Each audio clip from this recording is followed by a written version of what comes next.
Good evening, everyone. Good to see all of you. Are you ready for some soothing music again? They're wonderful, aren't they? Mom?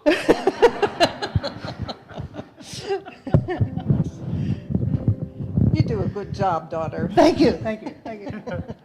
Well, we're happy to be back with you again. When I put this program together, I was astonished at the connections that lined up between one piece and the next piece.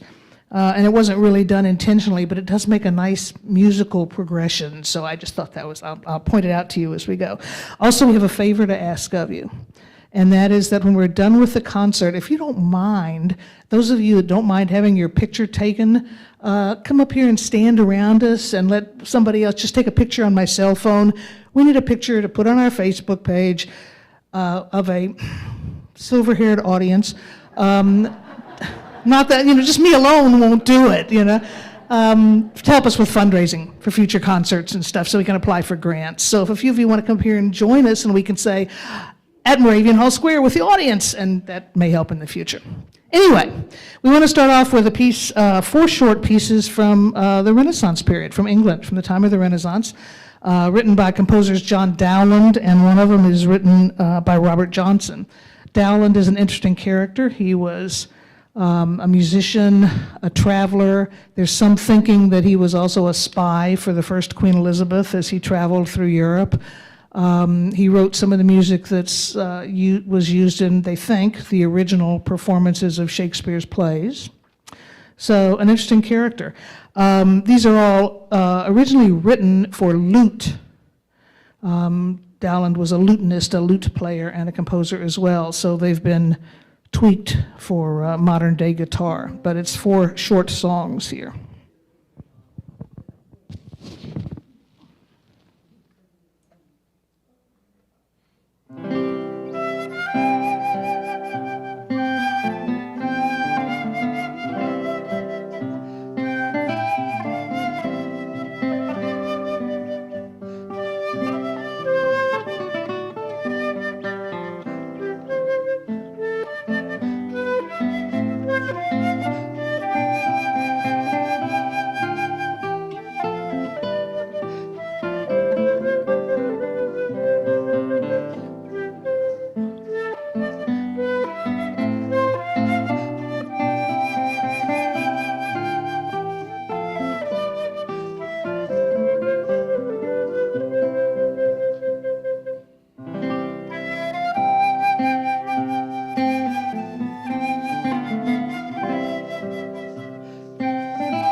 Thank you.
That last song is called Kemp's Jig, and I believe it was the recessional for your wedding. It was. And later in the program, we're going to play the procession. Procession, yeah, we're going to, later on, we'll show you the processional from Johnny's wedding, so it's not like this just happened the other day either. How many years have you been married? 28. 28, okay. Anyway, we're moving on, moving a little forward from the Elizabethan era up to the Baroque period in music, to one of the great Italian Baroque composers, a man named Antonio Vivaldi. And you've heard me mention before, I think, that I have a sort of a soft spot in my heart for Vivaldi because he directed what was probably the first all-girls orchestra in the world. He was the conductor of an orchestra for a girls' orphanage run by Catholic nursing sisters in Venice. So he was, odds are, the only man in the building. So I think that is sort of an interesting, useless fact for your trivia records. This is a concerto, originally that's been rewritten now for flute and guitar. 3 movements, and hope you enjoy it.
Now I'm going to move a little farther along from the Baroque period into late 17 and early 1800s, which was sort of a period marked in classical music by the beginnings of Romanticism, but also a real upsurge in popularity of the guitar as a classical music instrument, as an ensemble instrument, and some of the great guitar performers, the great players and guitar composers come from this era.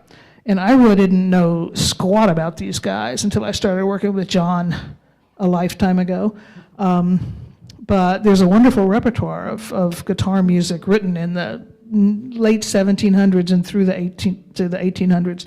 And the next two pieces are from that time period. And the first is by Fernando Soare, who's one of the Spaniard, who was one of the great performers and composers. And the guitar people still use works he wrote to teach out of today. And this is a very short, sweet, delicate little romance, almost like a sad lullaby or something.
maybe the greatest of these guitar performer and composers of whom I had never heard.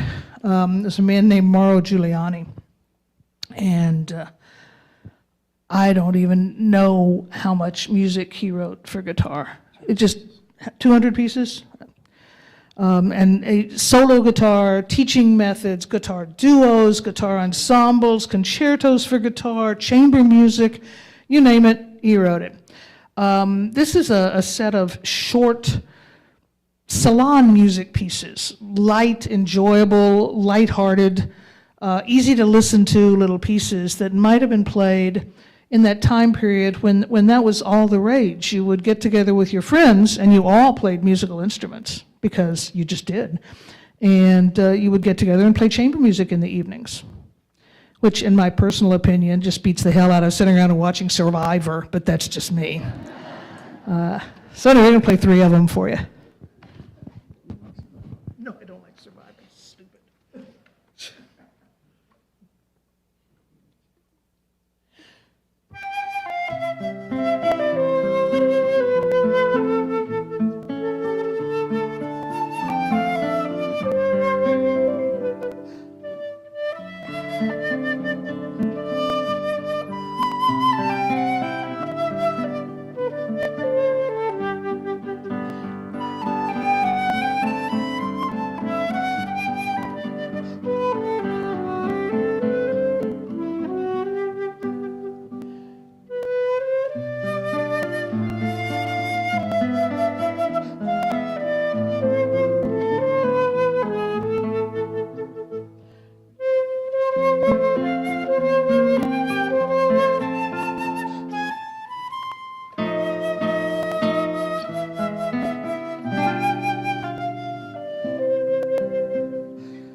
Thank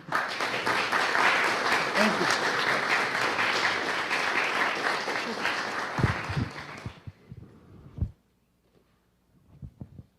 So we stay in Europe, but we move a little further forward into really the deep Romantic period. And a fine example of a repertoire John and I have explored extensively over our 20 plus years together, music written for other instruments. And this is a Chopin Waltz that's originally written for piano. So, no piano here. So.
So we're going to stay in Eastern Europe, and actually even a little farther east than Eastern Europe, but catapult you into the 20th century. The next three pieces are all from the 20th century. Jan Friedland is the composer of Mist Over the Lake. Friedland is Russian. He's a Russian Jew who immigrated to Israel. This piece is meant to be very atmospheric, as you can tell by the title. You're supposed to get the visual impact of exactly what it says, sitting by the side of a quiet pond, maybe early in the morning while there's still a little mist over the water and the mist hasn't burned off yet. So it's very, very programmatic, very visual.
So this one we always have a little moment when we get ready to play this one because I'm using up some notes and a little bit of music, and John has played this one from memory for 25 years. So he's always like trying to jump ahead to the next piece. He's like, wait, we have to play this one other thing.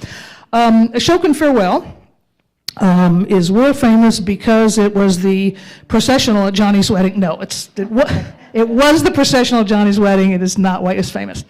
It was written by a man named Jay Unger, and everybody thinks it's a Civil War song or Civil War era American folk song because when Ken Burns did the Civil War series on PBS, he used Ashok and Farewell as a good part of the soundtrack. Actually, Jay Unger is about 65 or 66 years old. He wrote this one summer in the middle 1980s, as a farewell piece to a music camp he runs in upstate New York. The camp is called Ashokan, and it teaches traditional American music and fiddle playing and all this kind of stuff. And one summer he wrote this piece to be played by him on guitar and his wife Molly Mason on violin as a farewell to the camp. And it has such a resonance in traditional American music that and when Ken Burns picked it up, everybody just assumed that it's from the 1860s. But it's not. Oh, John has a comment. John does speak, incidentally. I just wanted to say that the reason this was at my processional is my wife and I, who's a violinist, when we were in college, we met. We used to play a lot of weddings and whatnot. And so we were asked to play for this wedding in an old church way out in the country in Virginia. And they asked us to play this piece called Ashok and Farewell. I had never heard it. They sent us a cassette tape, if you remember those, And we listened to it and loved it. And we worked it up and we played it. And then we loved it so much that it eventually became our processional. But I just want to say that little church way out in the country, after we played it, I do remember saying to the wedding coordinator, I said, the aisle is very short. By the time we play this, by the time she gets up there, we'll have played 10 seconds and then we'll have to stop. And she said, play the whole thing. And I said, it was like 4 minutes. She said, play the whole thing. So they get up there. They're there in 10 seconds, they just stand there. But it was magical, and anyway, I just wanted to say, afterwards, somebody came up and greeted us, said, that was beautiful, thank you so much. It was Willard Scott, if you remember, Willard Scott. Remember? You're brushed with fame, okay. Anyway, a little fun fact. Okay. We actually played this, that reminded me of another story. We actually played this on a concert at a church in Virginia one time. Remember that Episcopal church we used to play at all the time? Yeah. And so we did a performance there, and afterwards this couple came up to us and they said, we really loved the concert. It was just beautiful, particularly at Ashok and Farewell, except we all kept getting the feeling we had to get up and march off to war again, Not quite what we were going for.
So the last piece in the program is also 20th century. It's a piece that we have probably played for you before, because over the 20 plus years we have played together, this has kind of become our theme song. It's called Progressiones para Pauline. It's written by an Argentinian composer named Jose Luis Merlin. And he wrote this piece as a memorial piece for his friend Pauline. And Pauline Lassie was a potter, an artist in Argentina, but she and the composer Merlin had worked together on many human rights issues, and they had become fast friends, and friends for many years. And he writes an introduction to the piece right in the music here. He writes an introduction, how he's in his studio in Buenos Aires one day, and he gets word that she is very ill, she's dying. And she's asked for him to come and play for her one last time. And he describes in this introduction how he doesn't want to do this, as none of us would want to do something like that. But they had been friends for many years, so, of course he did.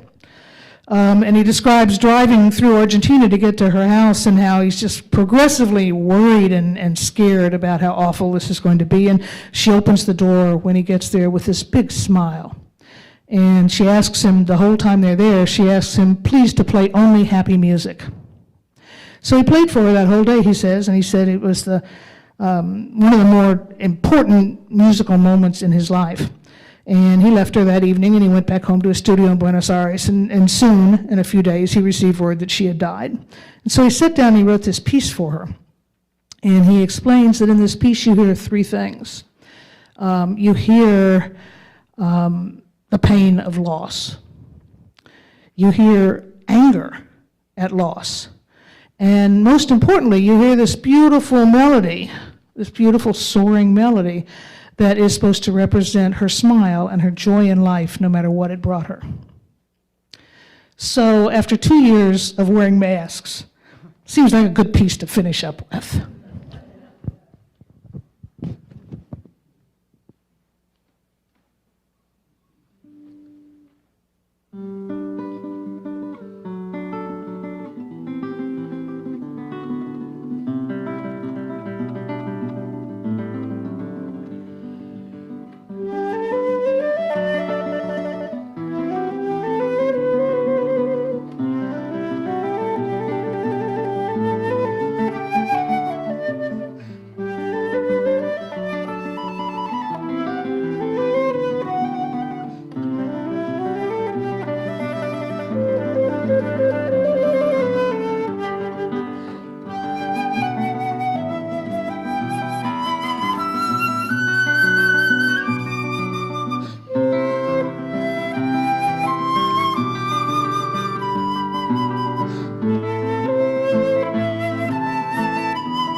you.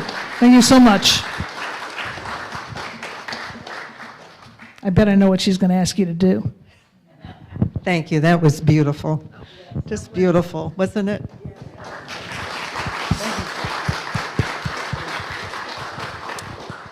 All right. Who would like to be in the photo? Come on, guys, come Come help on us up. out. We're not going to put your name on it. We're not going to embarrass you. Too bad.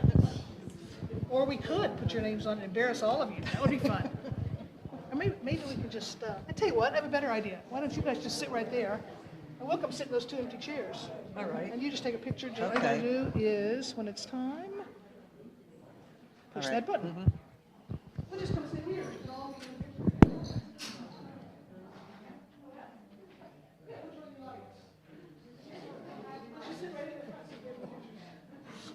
We'll do it both ways. Here we go.